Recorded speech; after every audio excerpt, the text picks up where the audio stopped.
Good morning. We are summarizing and reviewing the conclusion of Ayin Beis. We're on page 1364.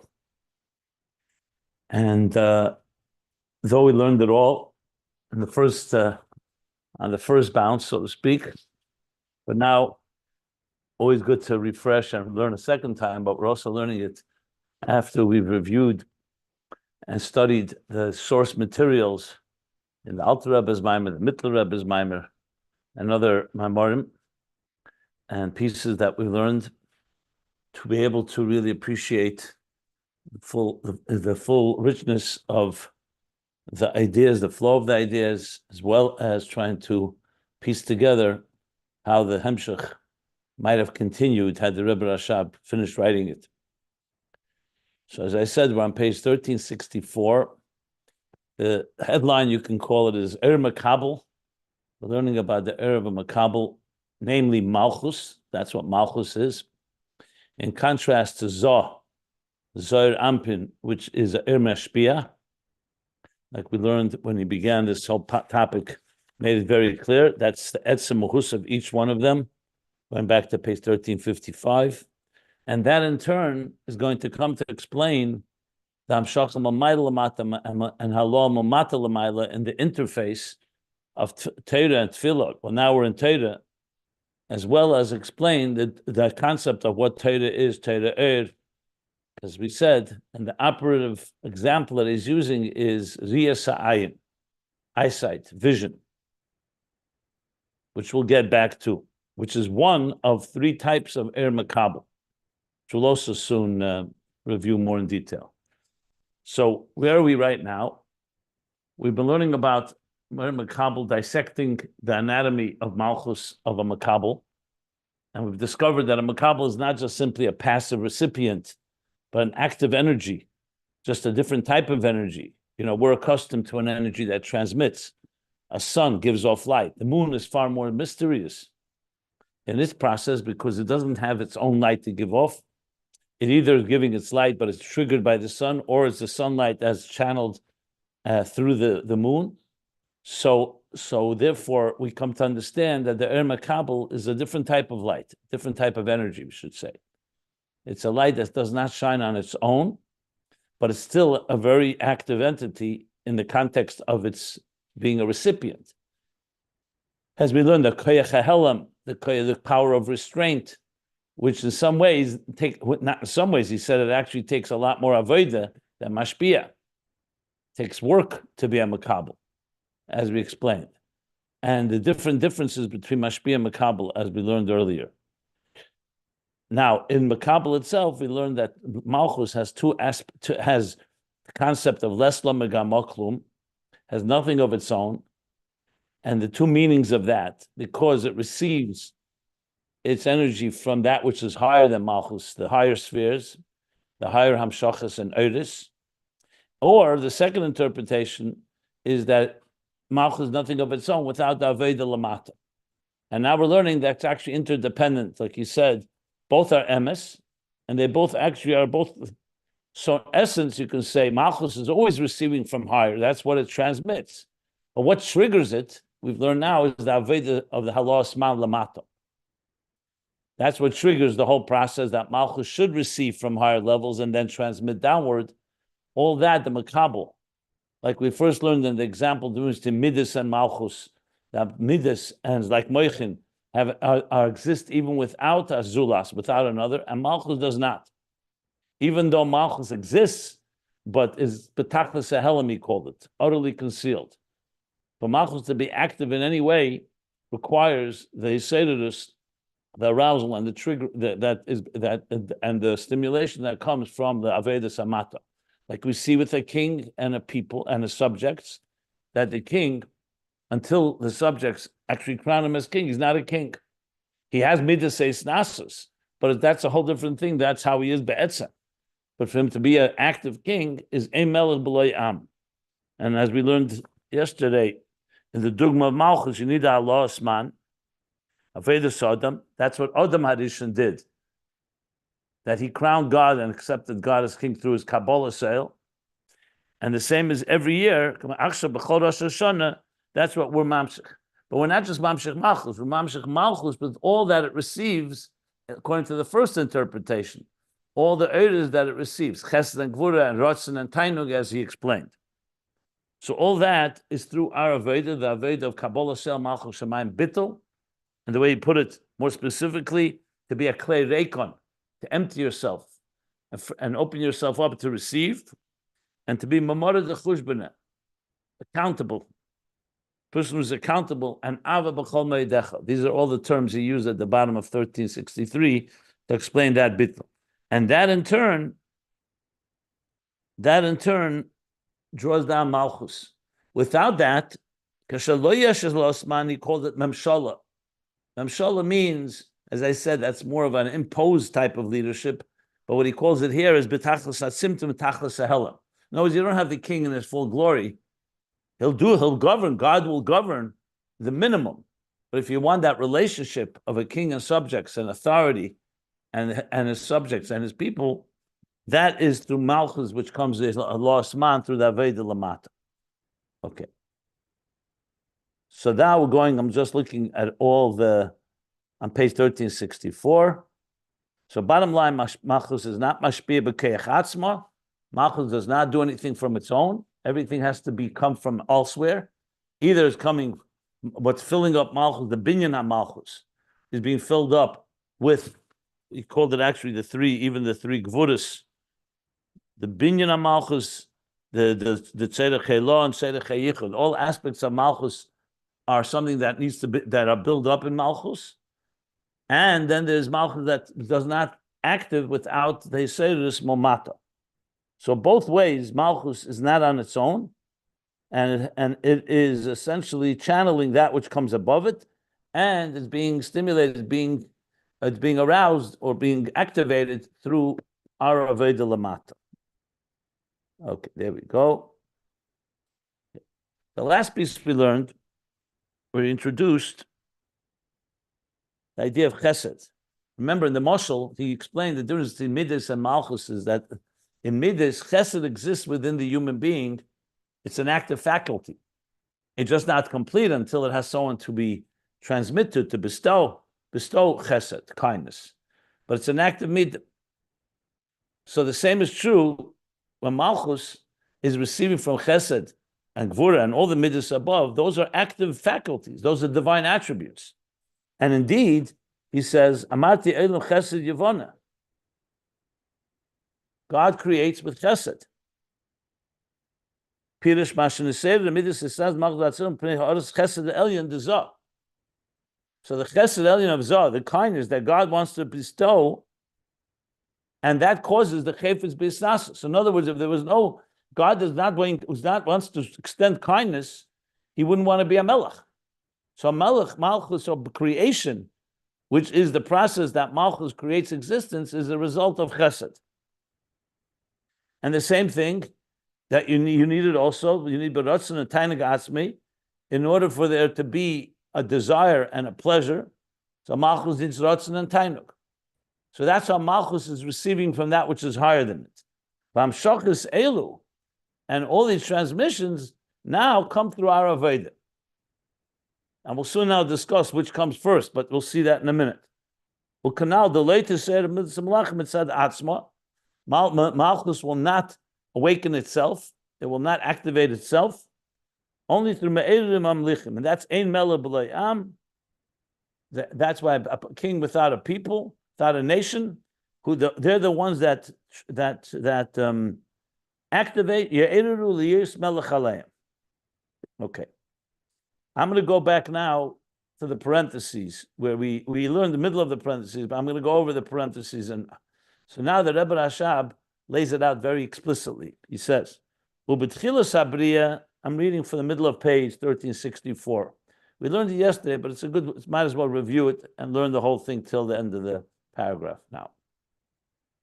So here's how it works. Because here you ask the question, you said Adam is the one that did it. So then what created what was Ma'ir and Malchus before Adam existed? So he says, the beginning of creation, before Adam was created, The Melucha, the concept of Malchus, of Atzilus, and Malchus, was only due through a Gilim Almaila.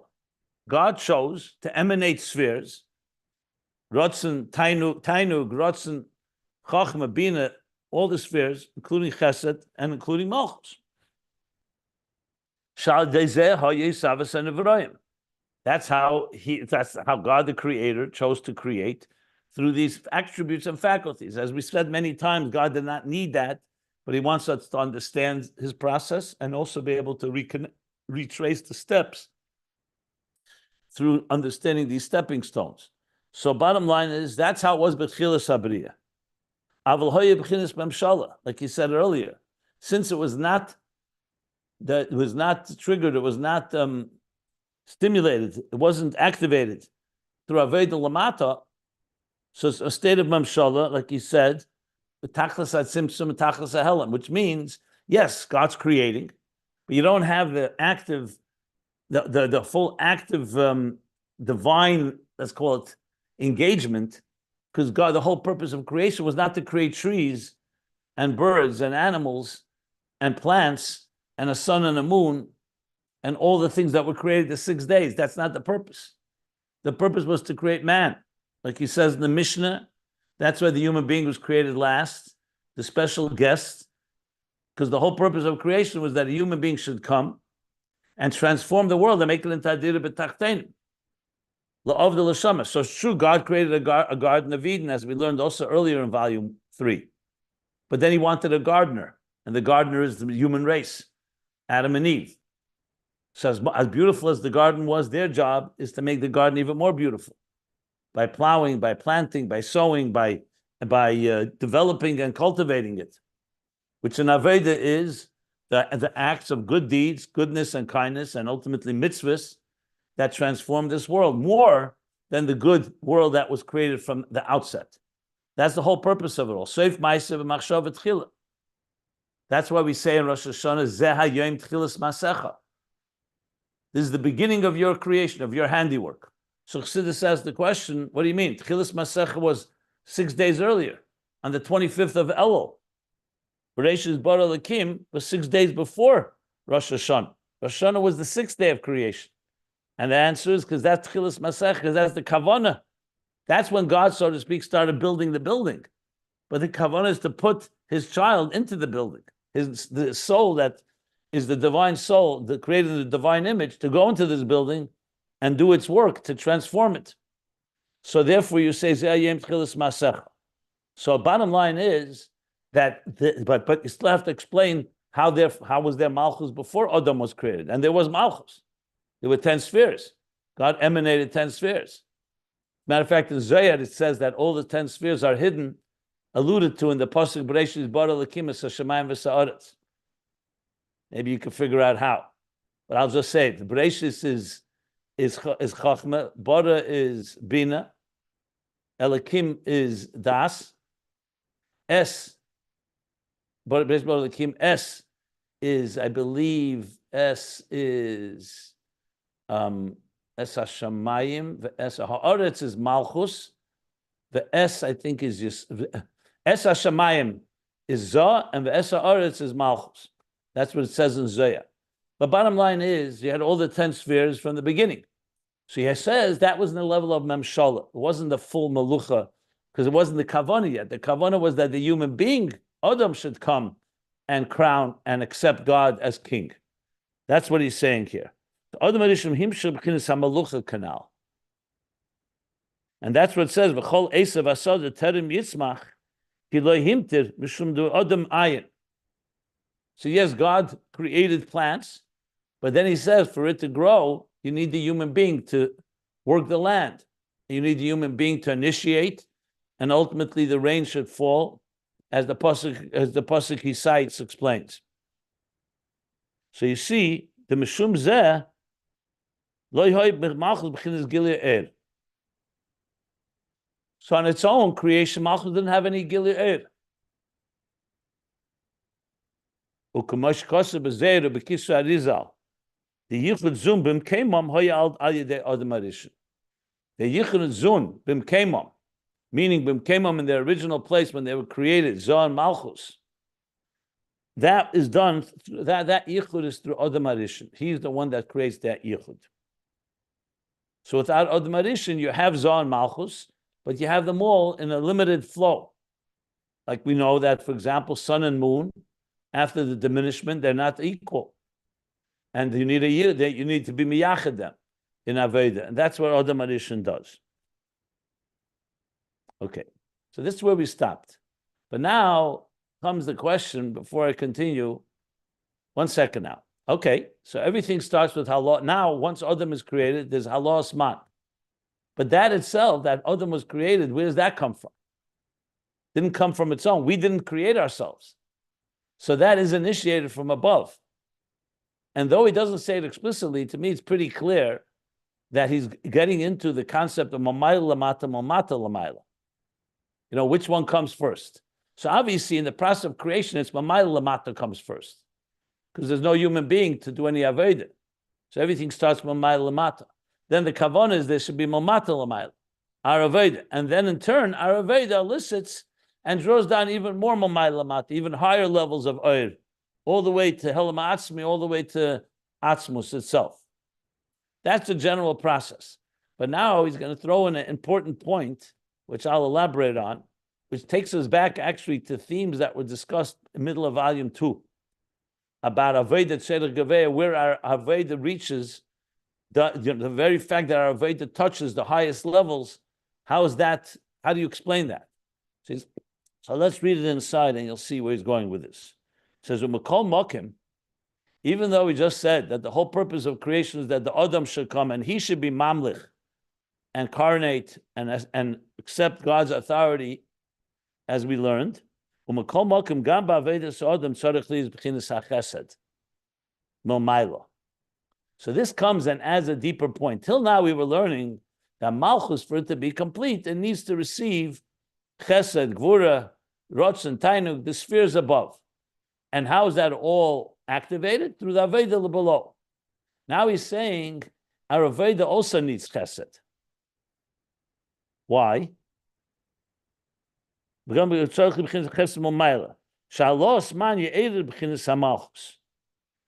order for the Allah man to actually stimulate and activate Malchus, that too is a result of God's Chesed. He's going to explain now in a minute why. As you'll see in a minute. So he says like this, Shahade. So now he's going back. We gave the muscle of a king and a nation. So a king and a nation, a human king. The human king does not give the power to the nation to crown him. They have to do that at their initiative. But Lamaila, you could ask the question, that's not Daimel, Moshe ain't a Daimel and Nimshal. You said before that the crowning of the king has to be through strangers. That works in the human in the human level. In the divine level, there is no such thing as strangers. Everything is part of the divine creation. We don't have any power over our own. So he says, Shahadi eina moshel Daimel l'nimshal, l'melucha lamata. The moshel of melucha lamata, of a king below, kingship below, is not comparable to the nimshal, to how it is above. Why? Sha'am hein dover b'fnei atzmei min hamelech. Because below, the people, the subjects, the nation, are taka separate. They're separate from the king. Mashenke l'mayla had a be'emes einen nefrodim. L'mayla, they're not really separate. We feel separate because it's concealed from us, our connection. But it's not really separate. V'akol hu mi'iti is baruch. Everything comes from God. So what is this, like a game? That God is concealing himself and we're not really nefrodim. In a king below, it's very clear. Strangers come, people who are not his children, not his beloved ones, and they say, we want to accept you as authority, and that in turn awakens with him the midah of a leadership. But Lamaila, it's all Hakolam. And then who is he going to govern? Who is he governing over? Everything comes from him. It's not a real separate entity. That's one issue. Another issue is, how could our Avodah really affect things above? When you're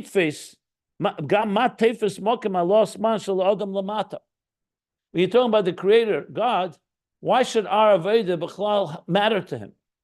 It's true he wants it, but why should it be Teifus Mokim? Why should it have any value? So again, down below, a king and his subjects, even though the king is a leader and a higher level than they, but they're in the same realm. They're human beings, and he's the leader over them. So there it makes sense that they can trigger, they can activate the Malchus, and it's Teifus Mokim because there is something commensurate between them. They're not completely, infinitely apart. He's a human king as they are human subjects. When you talk about God, number one, there's no real nefradim. Everything is from him. So who's he ruling over? His own creation, his own product, basically extension of himself. And why should it be Teifus Mokim? Val zed tzarich liyas chines chesed elyon.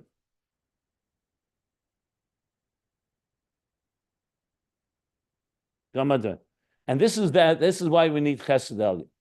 Because if there was no Chesed Elyon, this whole process would not be put into motion. In other words, it all starts because God wanted this. And he has Chesed. And he wants to demonstrate, wants to express this Chesed. Sheyitvis mokim Avodah Sa'adam. That the Avodah of a person should actually be Teifus Mokim. Through his Chesed, he said, I want your Avodah to matter to me. Did God need it? So I'm going to explain what we learned earlier. I'll just give the sources. He doesn't need it, but he wants to need it because of his chesed. And also, the first question, and he's bound himself. Through his chesed, he says, yes, even though everything comes from me, but I'm creating a reality that should have actually affect, that you can stimulate within me, so to speak, the midas hamalchus. There's Galos HaMelucha, which is what we do on Rosh Hashanah. So it's not a game. It's because of God's Chesed that all this comes into play. So this is a very, very profound concept. And the fact is the Rebbe Rashab explained it at length earlier. And I'll tell you, if you want to look it up, it's definitely worthwhile. It's a topic we've discussed a number of times. It's in volume 2. Again, in my edition, where there's only 3 volumes, not the new edition.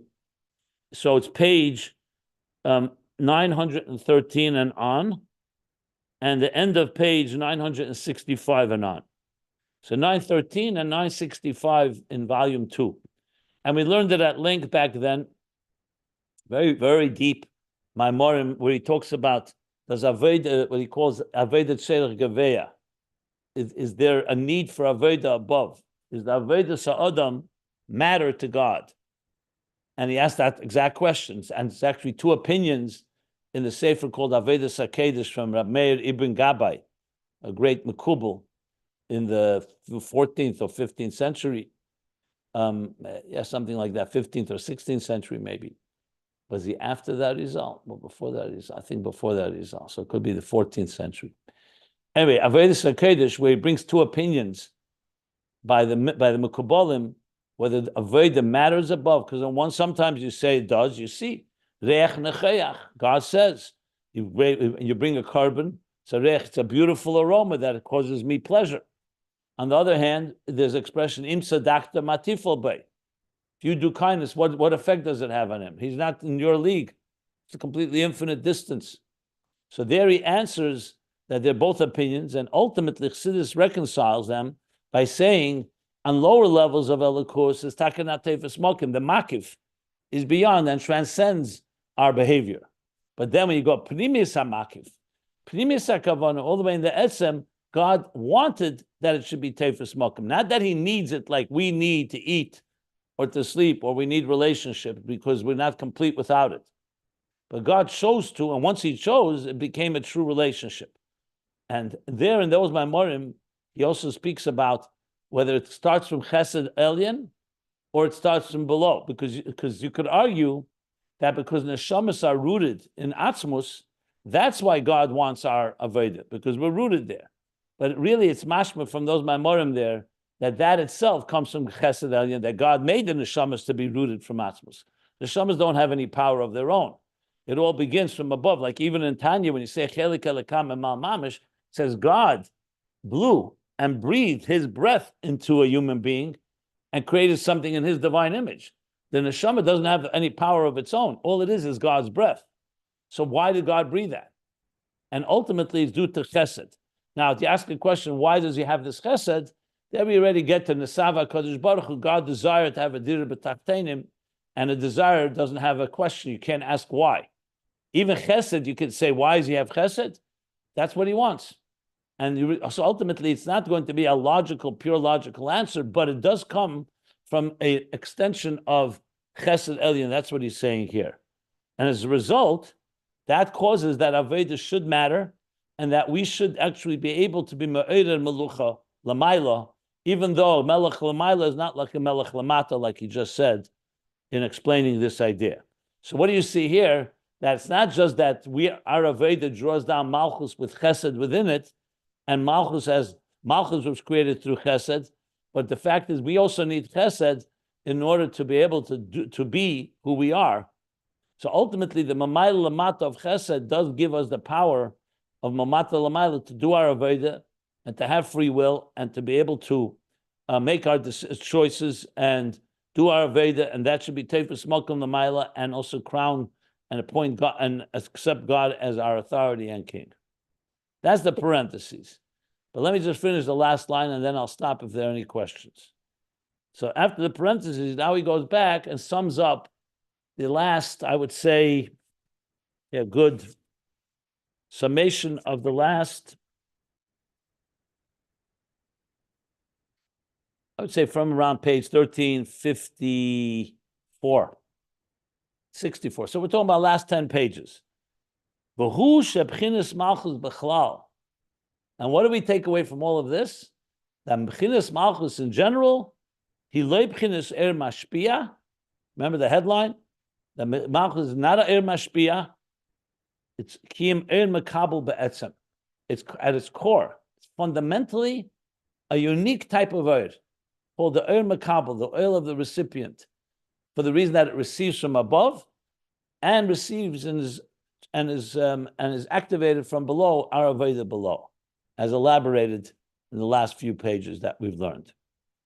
And from here, he's now going to go back to the three levels in Mekabel, which takes us back to the Hariyah, Halavona, the Even Tov, which we'll get to. But let me stop here at the end of the paragraph if anybody wants to clarify anything or have any questions.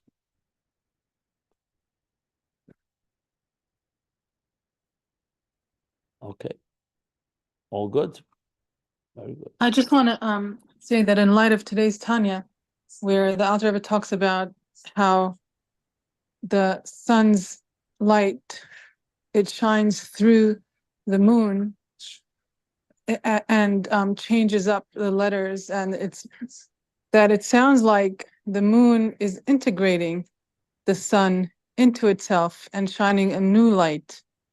I don't know if he's saying that here, but the idea is just like Chava was created from Adam's rib, and so it's a creation out of a creation, like that so that the new creation has in it itself plus an integrated from something else.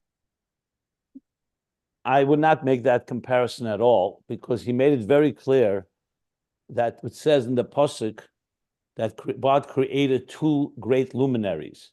He didn't create one luminary and then took the other luminary out of that luminary. He created two great luminaries, Vayas and Vayitlach Kadosh Baruch Hu. It says, Elikim, Shnei Me'eres HaGdelim, Moir HaGadol, and Moir HaKatan. The Chazal explain, so there's a light that initially they were both equal light. The Rebbe Rashab explained, if you go back to page 1355, he explained that even when the moon was at full Moir HaGadol with complete light, it still received that from the sun, but it was equal to the sun because it's Ba'etzem Er Mekabel. Then came the next stage, the diminishment of the moon. So in that itself, if you go back from page 1355 and then on, you'll see by Er Halavona, he spoke that there's two ways to understand light of the moon. One is that there is that the light of the moon is actually the light of the sun, but it's channeled and transformed through the light of the moon. The second is that there's there's moonlight of its own, but it's not triggered and stimulated until you have sunlight. And we just learned earlier on this page that Shneim, he says, the emes havaha isnuba. You have to say that a moon, he actually says the moon has both elements. If you That's want what I'm more saying. but that's not that the moon came out of the sun. The light of No, the moon. no. The No, moon no, is I'm an not saying entity of its own. That's all. the There's first, two. it's the first one. You said there's two, so it's the first one you said. Yeah, but here in this mimer, he's bringing both approaches and says it has both elements. There's moon of the light, there's moonlight of its own, and there's moonlight that is as it directs the sun through the moon. Anyway, I don't know. The Tanya may be one of the two. I don't have to see the Tanya inside. I don't know if the Tanya makes a difference here so much, but it could be the Tanya is going according to one of these approaches. But Yeah, the bottom first line one. is, he does speak about it. If you want to go back, you could look on page 1353, where he elaborates more about these two aspects in the moon. Thank you. Okay. Yeah. Are there any other questions?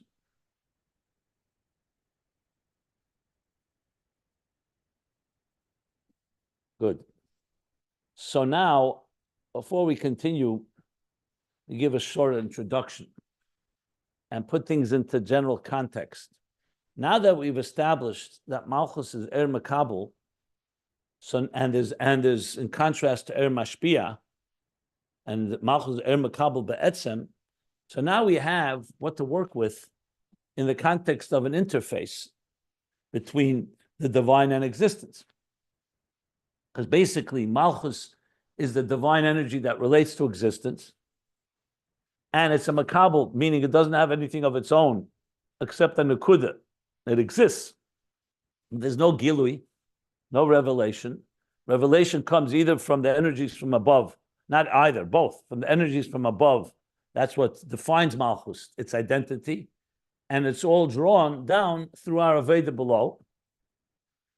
So now, when we go back to the initial idea that there is an entity below that is going to have a relationship with God, and the relationship could be mamata lamayla, like we learned at length before page 1350, through tefillah, primarily through davening, where we work from the way bottom up. That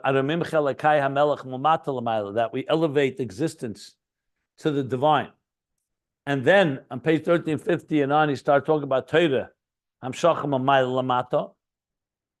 which we're going to have a lot to talk about because, as I said, the Rebbe Rashab never fully completes that topic in the written Ayin Beis as we have it.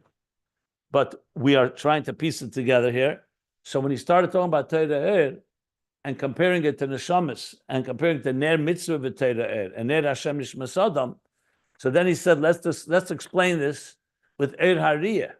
Nirali Levayir, on page 1352, Ha'inyan Api, what is explained about Hariyah, where he explains that Hariyah is an Mekabel. And to understand that, he brought two other levels of Mekabel, the moon and a luminous stone, a stone that shines, like we learned on page 1352 and on. And that's when he went from there. He said, let's from there to understand what are these three levels of Mekabel. He went into this whole discussion of Zon Malchus. So now that we've established what Mekabel is, we're now going to go back and understand that there are three dimensions to it. And they're all in Malchus. They're all in Malchus of Atzilus, and there's three dimensions. Ultimately, the main one we're going to work with is Hariyah. Like I explained yesterday briefly, because Hariyah literally captures this paradox in the most direct way. On one hand, the eye itself sees. On the other hand, the eye cannot see without an external light. That's why the eye can't see in a dark room. But it's not the light that sees, it's the eye that sees. So it's a classic Mekabel in this context, different than the moon and luminous stone, which we'll talk about. Because there, the moon shines and a luminous stone shines. Even if it doesn't shine and illuminates the night, but it itself is bright. or not say bright, has some aura to it. The eye has no light at all of its own. That's why in a dark room, the eye does not give off light. But when the light shines, the eye itself sees. So you have here what we're going to learn at length later. The real Avodah of a person is that on one hand, we're an Mekabel like Malchus. We can't see without light, without the light of Zoh from above. On the other hand, once we have that light, and of course, Avodah Lamata is what drives it all. Is what I said triggers it, or what did I say before? Gets it going. I forgot the word. You said activate. Activates it. Yeah. So then Malchus itself sees. But to understand Er Hariyah well, we're going to have to understand the other two levels in Er Mekabel of Malchus, the moon and the stone. So that's one introduction I wanted to just say, and we'll see it all play itself out as we learn this. When we learned it the first time, I was not aware of all these details that we know now, because firstly, we didn't learn it all. And also, I was not aware of where this is going to go. Now that we learned the Maimorim of the Alter Rebbe and the Mittler Rebbe, it's a lot clearer, because there it ends up with be Hamagbil L'Sheves and Mashpili Lires. If you remember, Torah is Oir, Lires, Riyah, not just Shmiyah. So now we can talk about it in that broader context, where this is ultimately going to lead to. But we have to understand it's not just the area, we also need the moon and the luminous stone. That's also part of the process. If you recall an introduction I gave a few weeks ago when we started this topic, that the three levels of Er Mekabel are not just three different disconnected levels. It's three ways to understand the interface between Mekabel and Mashpia. That's the key thing to remember. The way a moon interacts with the sun, the way a luminous stone interacts with the sun and receives its light from the sun, the stars, as he mentioned, and the way an eye interacts with the light, are all three different ways of absorption, of integration. The goal is ultimately that the Mekabel should become like the Mashpia, that the Mekabel itself should become so saturated, so permeated with light that it itself can see. That's ultimately the goal. But we all know in Avodah, like I've discussed the other day, it's a process. You don't get to such clarity overnight. I mean, even in a human being, as intelligent as we are, when you're 5 years old, you're not going to have the same clarity. You don't have the same clarity as when you're 20 years old, and 30 years old, 40 years old. In other words, the more we acclimate ourselves, the more we refine ourselves, the clearer we see reality, or what we call higher consciousness. So therefore, these three levels, which of course include many more subcategories, obviously, but in general, these three will capture three different ways of interacting of Mekabel to Mashpia. The second point, so that's point number two, actually. The third point, as an introduction, and to make it a little easier to understand the flow, the Rebbe Rashab, in his brilliance, is going to be doing all of what I just said, but he's going to throw in another whole complex discussion, how these three levels of Er Mekabel are three levels in Torah, Mikra, Mishnah, and Talmud. So before he actually gets back to the three levels of Er Mekabel that I just enumerated at length, he's going to say it briefly, but before he really elaborates, he's first going to discuss how these are three levels in Torah, Mikra, Mishnah, and Talmud. With Mikra being like the moon, and Mishnah being like the luminous stone, and Talmud being, if I recall correctly, like the eye. He doesn't actually spell it out, but I believe that's, or maybe is it the other way around? I have to look it up. Okay. Let me see. Yeah, I think that's correct. What I think you said it correctly. Yeah. Because the whole idea of Bria and Talmud was mirror, and with the light, you can see things more clearly, distinguish things better. All the details of Gemara, blah blah blah.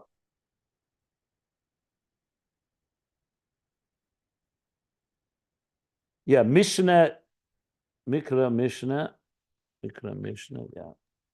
Mikra is And then the Talmud was the highest level because and then the exactly. Mikra is the lowest because he has its source in the highest level. Yeah. Okay. So all this is going to come together here. That's why I wanted to break it down in this introduction. So he's going to explain the Mekabel through Teda, which of course immediately begs the question. It seems that Teda is Teda Mashpia. Sounds like the Teda is like the sun. And here he's going to speak about how in Teda we have 3 levels of Mekabel. So this will be understood as we learn on, because obviously Teda has both aspects.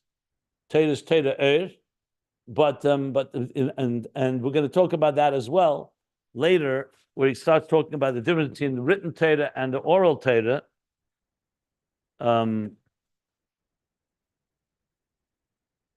I believe he's going to say explicitly that one is like the sun, one is like the moon.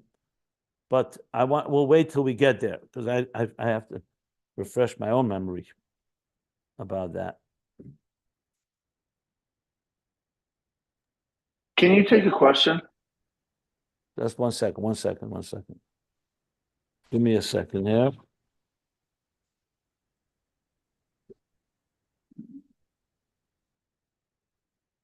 Give me a moment.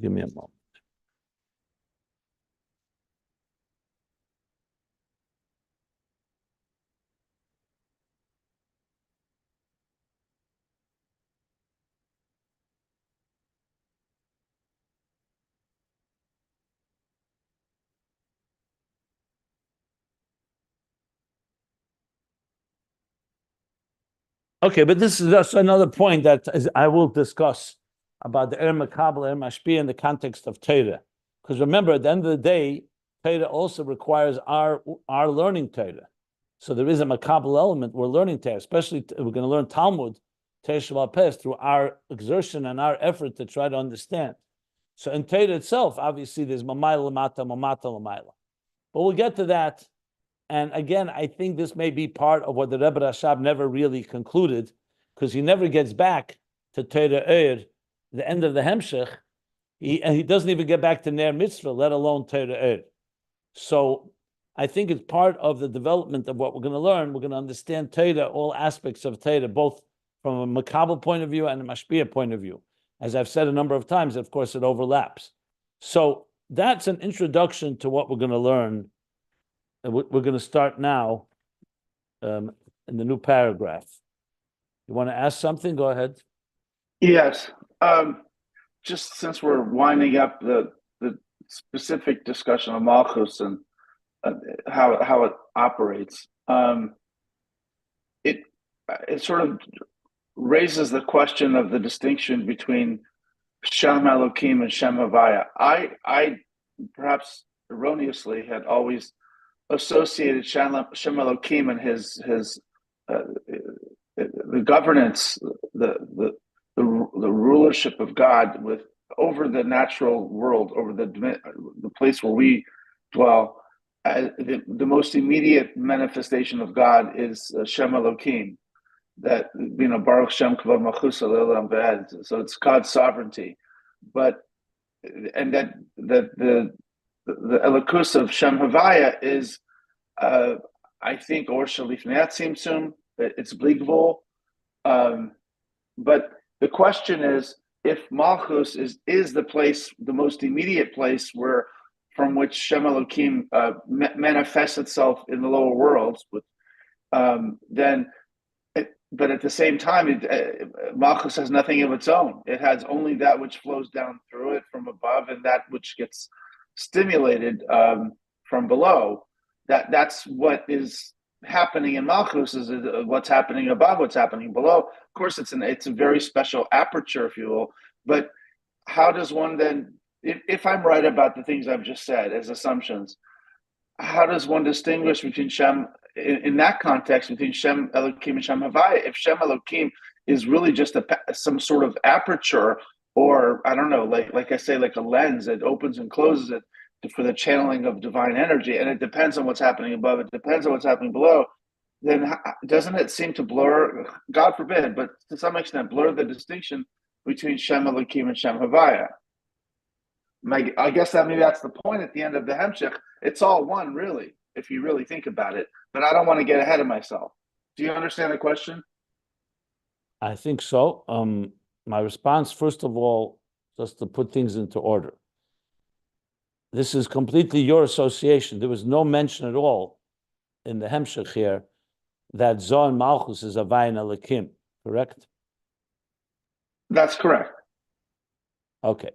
So I just want to say for you and for the whoever's listening that this question is the question of yours, not a question on the Maimer here, because he doesn't say anywhere that Malchus is Elikim.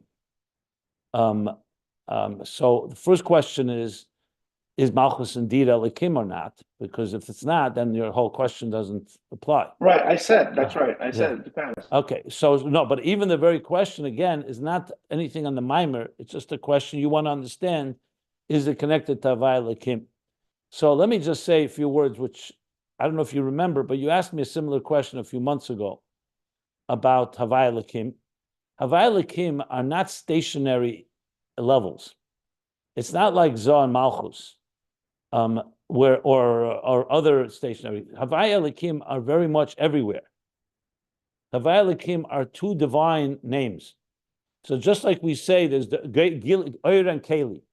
Eir and Keli are everywhere. They're Eiris and Kelim in Atzilus, they're Eiris and Kelim in Bria, and there's Eiris and Kelim in higher levels, whatever form they take. So Havai and Elikim are generally two forms of divine manifestation. In general terms, Havaya is, and it's explained in many different ways, like in the pasuk Kishemesh Umagen Hashem Elikim, that the sun and its sheath is Hashem and Elikim. So there, Elikim serves like a filter for Havaya, as he explains in Tanya, that Shem Havaya is the Koyach HaGilui, the divine Gilui, and Elikim there is the Helam, Koyach Hadin. Elikim is Midas Hadin, and Havaya is Midas Harachamim. So there, it's talking about Gilui and Helam. So wherever there's Gilui and Helam, if you talk about, for example, the Eir before the Tzimtzum, you can call that Havaya. Tzimtzum is Elikim. You could say the Kav is a form of Havaya because it's Gili, but the Kav is only a narrow Kav, so there's an Elikim element to it. So Havaya and Elikim are essentially two divine powers. And remember, there are other names as well. There's Anoichi, there's Eya, there's Tzvokes, there's Kael, Shaddai, etc.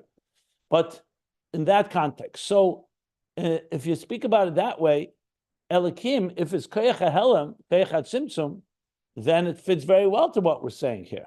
That's what he said earlier, that Malchus is a Mekabel. That doesn't mean it's not an of Gilui, but it's a Koyach HaHelam. He called it a Koyach HaHelam. He called it the Koyach HaHelam. He called it the Yecholta Shalei Lahoyer in its root. So in that sense, Elikim is a divine power to conceal. It's a divine power to that's of Tzimtzum and Din, like Gvura, if you wish. So however you want to explain it, whether Havai Elikim applies to these levels or not, that's one thing. I wouldn't necessarily bring it in here because it just confuses matters, because the Rebbe Rashab doesn't see the need to bring Havai Elikim into the picture here.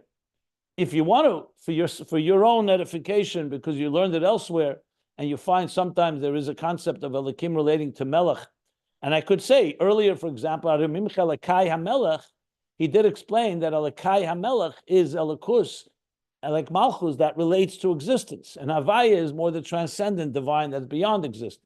Exactly, so, that's what I'm referring to. So that's perfectly fine. Like I said, the Koyach HaHelam, the Koyach HaTzimtzum, and that's very consistent to everything we're learning here. It's a different divine power, and that's that. And Malchus does exactly that.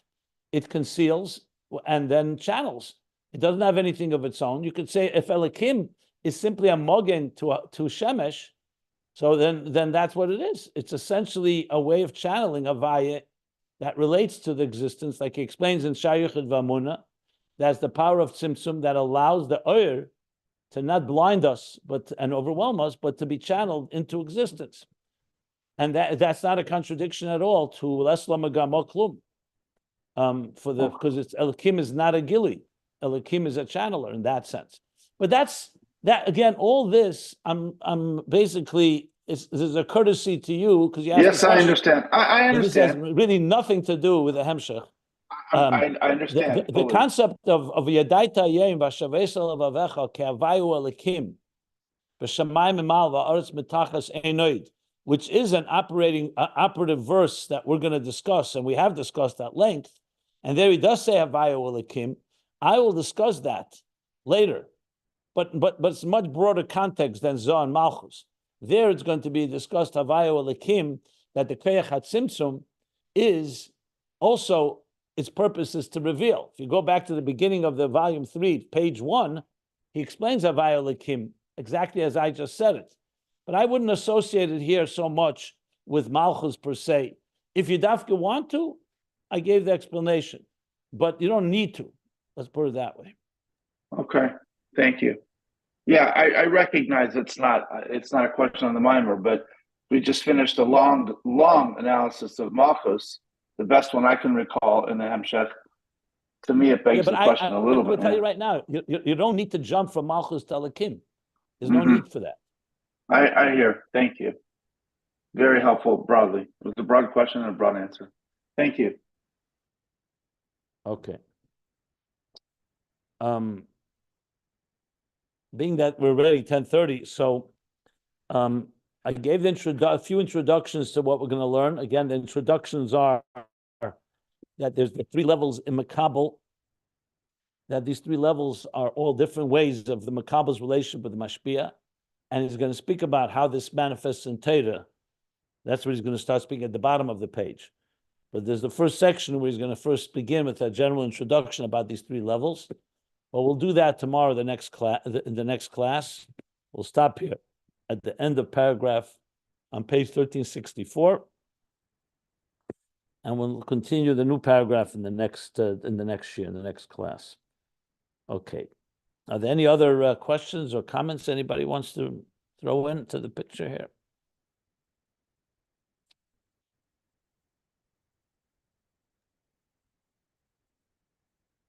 Okay.